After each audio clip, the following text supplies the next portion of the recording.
Well, hello there, and welcome to You Are Not Alone, your guide to mental wellness, presented by KJLH LA, and it's a production of the Chicago School of Professional Psychology. I am Tammy Mack. Hello, everybody. Are you ready to get well mentally? Because that's what we are about to do.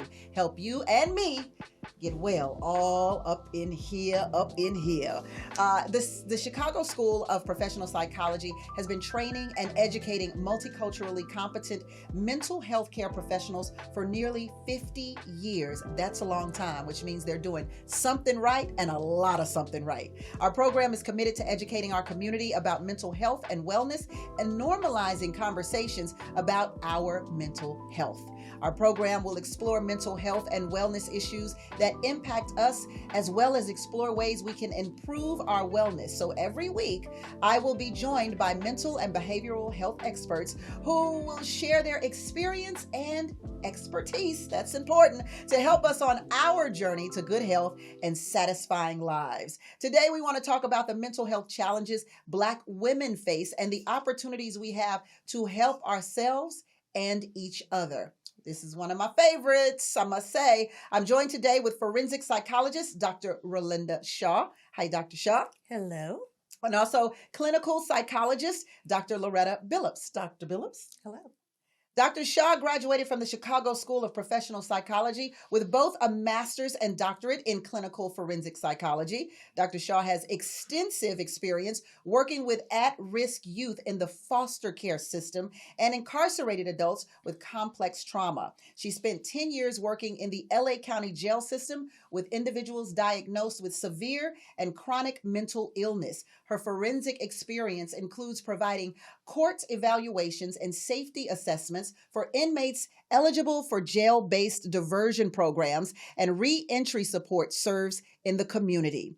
Dr. Shaw has a passion for working with underserved communities, not only as a clinician, but also as an adjunct professor at the Chicago School of Professional Psychology. She sees herself as an advocate of social justice who supports the needs of the whole person through the assessment and understanding of how family dynamics, community influence, genetics, and systematic barriers impact mental health. Dr. Shaw. Oh, yes. Man. Mm-hmm. Hello. Hello again. Yes. Dr. Loretta Billoups is both a clinician and relationship coach. She obtained a master's degree in forensic psychology from Argosy University and received her doctorate in applied clinical psychology from the Chicago School of Professional Psychology. Prior to becoming a clinician, Dr. Billoups was employed by the Los Angeles County Sheriff's Department as a custody assistant and later as a deputy sheriff for almost 12 years. Dr. Billoups currently works as the Director of Clinical Training at the Chicago School of Professional Psychology and simultaneously at Delamo Behavioral Hospital in the Clinical Services Department. Dr. Billoups, welcome. Thank you for having We me. want to start with Dr. Shaw because I got to know what a forensic psychologist is. I have to know. Okay. Well, the beauty of a forensic psychologist is it merges the two worlds of law and mental health. So typically when people think of law, they only think of the jail and prison system, but it's actually anywhere that mental health intersects the court. So that could be in child custody evaluations, that could be in best fit evaluations, or working with children in the foster care system that are removed from, the biological family home.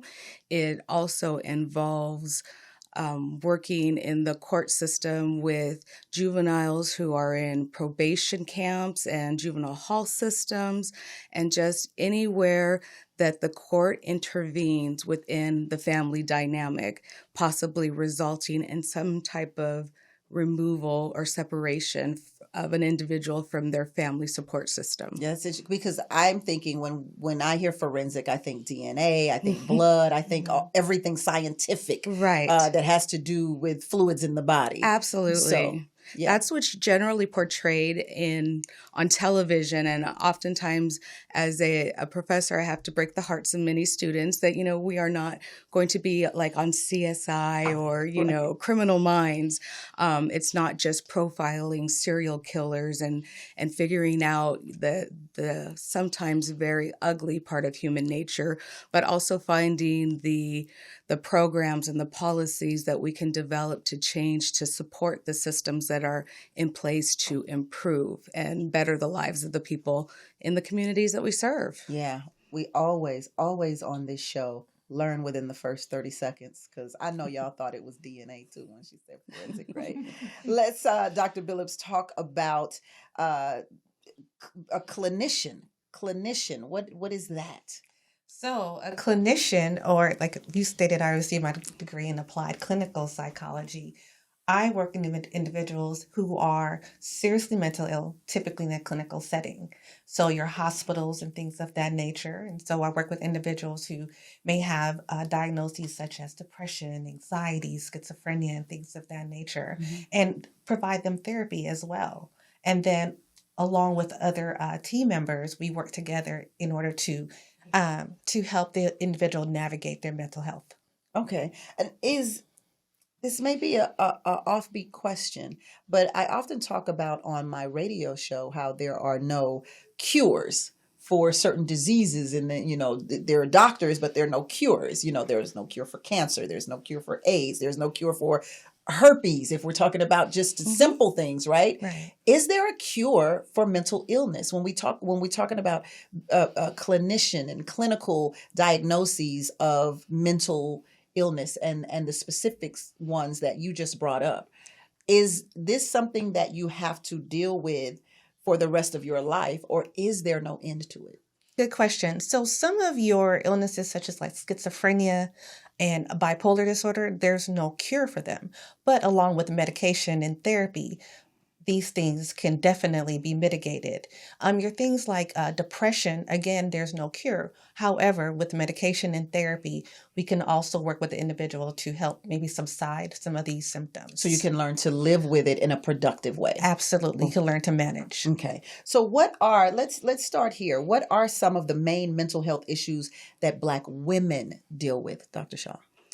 Well, for the most part, I would say depression, anxiety, a lot of post-traumatic stress disorder, and that's generally resulting from years and generations of basic typical racial discrimination that is observed, that is experienced in the communities, in the home. And then the more serious ones can be like the bipolar disorders, the schizophrenia, and even the phobias, like the agoraphobia, fear of leaving home, the more severe illness, meaning that there's more impairment to the individual and the way that they function in the world. When you say fear of leaving home, you mean like home from your parents, or what does that mean? No, the actual phobia, the fear that something catastrophic will happen if one actually leaves the house, safety of their own home. the comforts of their own home. And that's on the more severe side of the mental illness spectrum. But we are seeing a rise in that specifically due to a lot of issues of dealing with racism and dealing with genderism, just the different differentials between male and female. Yeah. I'm from Houston, Texas. That's my hometown, right? Okay. And it's an open carry state. So I've not been home. Well, I go home often, but I've been in Los Angeles for quite some time now. And the gun laws here are much more strict than the gun laws in Texas. And I was in Target in Texas, and I just saw a man with a gun on his waist, and I was like, "Oh Lord, what they about to do in here?" Like I just cringed, and I was like, "Where am I? I'm in like at the Wild Wild West." So I can understand the fear of leaving home when you're under circumstance. I was like, "I gotta get back to the West Coast. This is I don't want to see you with the gun." Like he wasn't a police officer, he wasn't in the military, so we just walking around with the guns. And so yeah, there's a lot to be fearful of today in this world because racism has also kind of resurfaced in a different way. Absolutely. And I think that you speak very correctly that just moving from not only state to state, but from city to city, zip code to zip code, there's a very different culture that exists between different ethnicities and cultures and what is socially acceptable. Yeah. And so we have to learn to navigate not only the bigger Eurocentric views of racism and oppression that have been, hundreds of years in the making, but also the more accessible cultural ones that are just within our own communities, just crossing street signs. Yeah, yeah. I also remember going into the grocery store when I was in Houston, and I don't know, I had a T-shirt on that said something or another. I don't think it was anything worth reading, but I remember the chef, not the chef, who's the butcher, the guy behind the meat department. The butcher said, well, what kind of shirt is that you got on? Because everybody's walking around here with these different shirts. I need to read it. And I just threw me for a loop. I was like, what? And I had to catch myself. And because I'm like, who's reading shirts and what happens if you read my shirt? Like, what's next? So there is this certain paranoia that's happening for Black people, and I would imagine Black women the most, Dr. Billoups.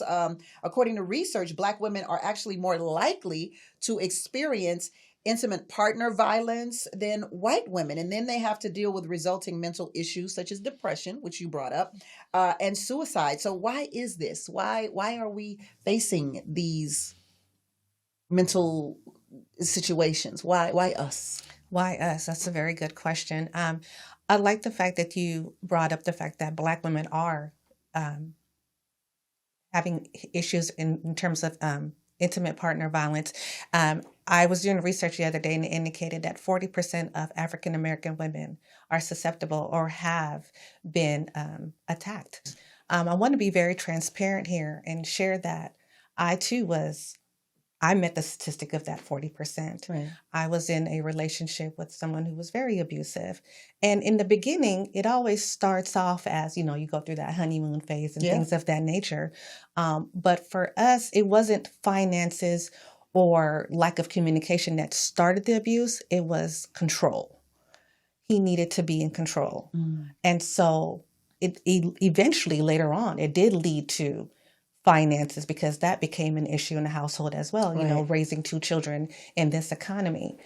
So that is the reason that a lot of people experience intimate, or specifically African-American women experience intimate partner violence. Yeah, I too have experienced it in college. So I understand that and I feel what that is. And I also think, I'm not the psychologist here, but I feel like Black women are so strong that we want to help the Black man. We don't want to hurt them. And so when they hurt us, we feel more of a need to be there, to stay there. It's almost like when Ike Turner told Tina Turner in the movie, What's Love Got to Do with It? Right. So everybody leaves me. And we don't want to be that one to leave them. We don't want to be that one to let them down. They've been beaten up by the world. So we want to be the one to stay there and stick it out. And, we're tagged strong Black woman. We've got to live by that moniker, that banner. Da, da, da, da. I'm here. I'm not going anywhere, right? And we often don't think about ourselves, our own mental health. Why is that, Dr. Shaw?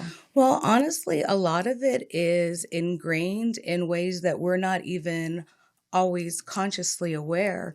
Going back to when we're looking at the way that mental health was developed, mental health treatment and services were at the root developed to treat white women with mental health problems in the traditional heterosexual relationship, marriage of Christianity or Catholicism faith, having children and living in a socioeconomic class of, middle to higher end income. And so when that is the cultural norm that is given to us being people of color, then when it comes to treating mental health issues within our culture, our the way that our symptoms present and the way that we experience them are very different. So they don't often fit within the model that it was designed. And so unfortunately, as you mentioned, that stereotypical bravado of the strong Black woman who is independent, is a caregiver, and only it needs to be self-reliant is like transformed into this superwoman of unobtainable goals and pressures. And what we are taught very early is we're strong, we can handle it. So either you deal with it or you leave. And those are the two options, because it's so ingrained that we're strong, we can handle it. When in honesty, it's cycles of abuse. It's years of control and very unhealthy emotional patterns that, it start out gradually and then grow and grow and grow. And then you find yourself in a situation where you no longer have the choice because it's been taken away from you. Now it's, I have to be strong and deal with it or retaliate. Yeah. And I'm glad you brought up the fact that as African American women, our depression and our mental illness doesn't present as others, because oftentimes it presents as like irritability or an attitude. That's another moniker that we Right. receive, the angry Black woman. Correct. That comes around over and over and over again, when really, I wish people understood me. I'm so passionate about everything I talk about that comes from my heart, but people mistake my passion for anger, and I'm like, no. I'm not angry. I just really feel some kind of way about this situation. I want to get in there. I want to tackle whatever it is. I want to fix it. I want to, speaking of though, when we talk about the strong Black woman, when we talk about us wanting to stay in and fix it and make it all right, it comes to our resilience. So let's talk about the resilience. Like, what is resilience and how can we apply this term to the mental health of Black women? So resilience, the definition is just the ability to bounce back in a nutshell. And how we can apply to mental health or this term is to learn to be adaptable, is learning words like self-care and self-preservation. And as you mentioned, oftentimes we put everyone's needs before us. We need to learn to put our needs before everybody else. And again, it's not about being selfish, it's about self-preservation. And self-love. And yes, and just building on that, I think that resilience is a beautiful protective factor that we learn to cope with life's ups and downs. And it is definitely a strength. But I think that just culturally, we need to redefine what resilience means for us instead of being told what it is, meaning that we define what self-love and putting ourselves first looks like. You mean individually or collectively as a Black community, as a Black woman, as a receiver of mental health, because my resiliency skills are going to look very different from Dr.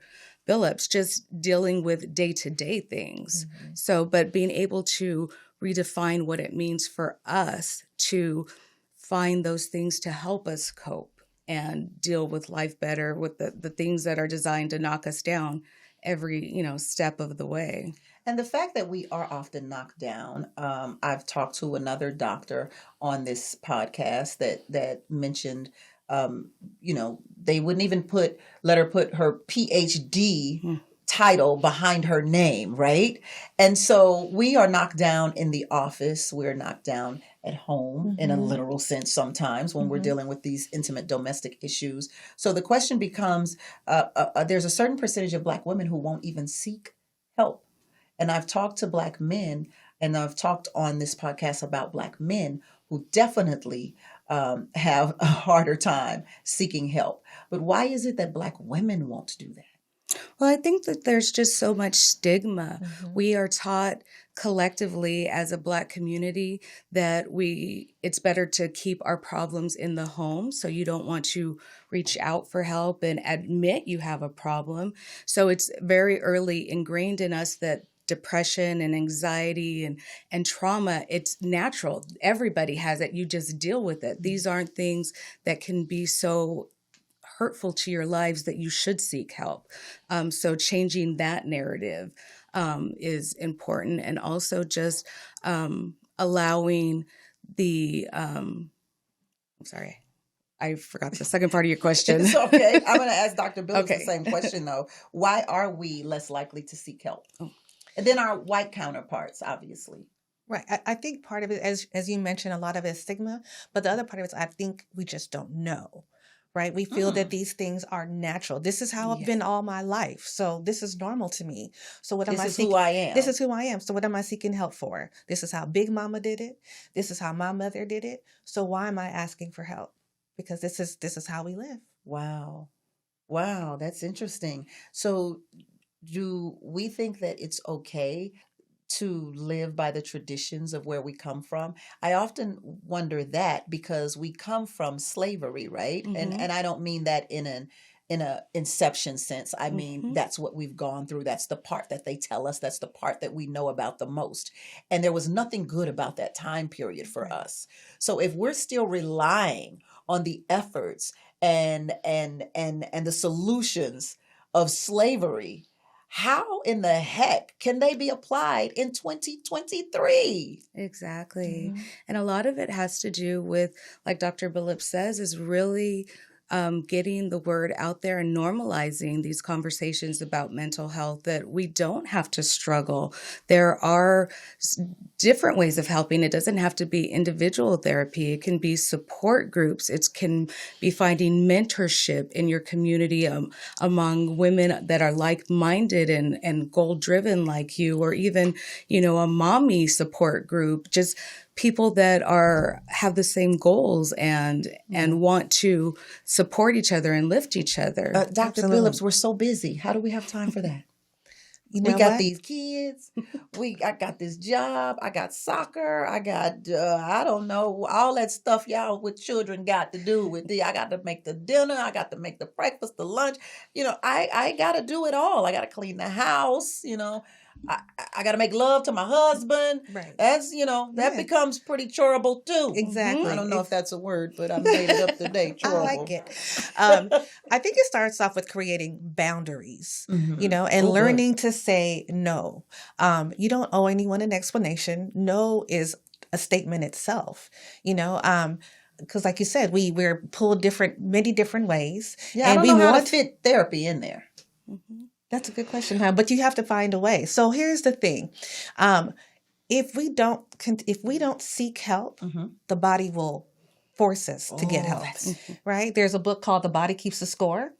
And when we act in a way and we're not addressing our mental health needs, then we start to have chronic medical issues.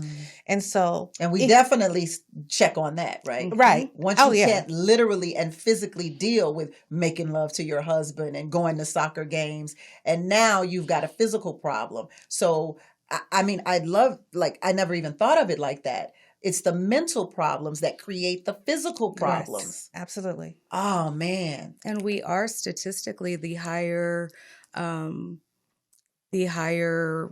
a higher percentage of medical issues like hypertension, diabetes, chronic inflammation, heart disease. All of these things are relevant and prominent in our community because it's so ingrained within us to deal with the mental anguish that if we're not actively trying to make space and time and solutions for it, then like you said, the body is going to let you know. It's going to slow you down. Wow. Well, I was going to ask, what can we do to help ourselves to support our own mental wellness? But you just said it, but I'll ask in case there's something else, Dr. Billoups. What can we do? To help ourselves? Yes. Well, I think this is a good start. Okay. Definitely having a lot of conversations. Cheers here. Cheers to here. Cheers to here. A lot of conversations about mental health. I also think it's important for individuals to see that as Black women, Black psychologists, maybe they'll want to seek help because it's important to sit in front of somebody that looks like you and can understand you and speaks the same lingo. And I think this will open up doors for many people. And not judge you. Yeah. And actually know what you've experienced. Yeah. Yeah. And validate that experience. Absolutely. As opposed to saying, well, can you look at it this way? Right. And so say, no, I understand. I get what you're saying. Absolutely. Yeah. Dr. Shaw? And also, there is nothing bad about holding on to that stereotype and image of the strong Black woman, because we are, and we all embody it, and we all move in it differently. Yeah. And that's okay.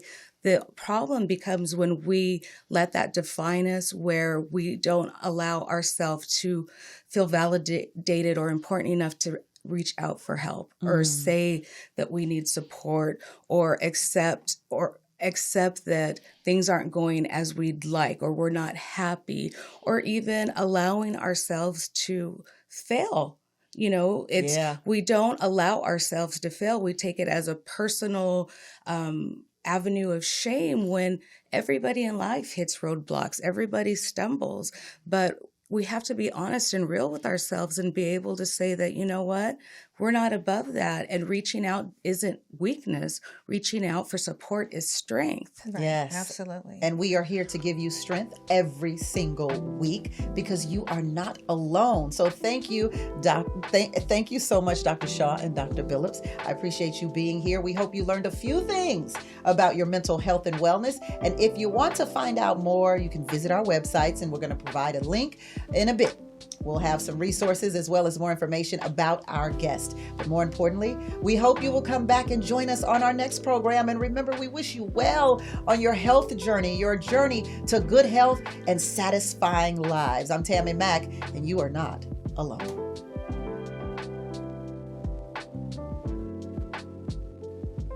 The opinions expressed by our guests or host do not necessarily reflect the views of KJLH Los Angeles or the Chicago School. The Chicago School or KJLH Los Angeles are not responsible for the consequences of any actions based on information or resources provided in these programs. The Chicago School and KJLH Los Angeles disclaim any liability related to any podcast content.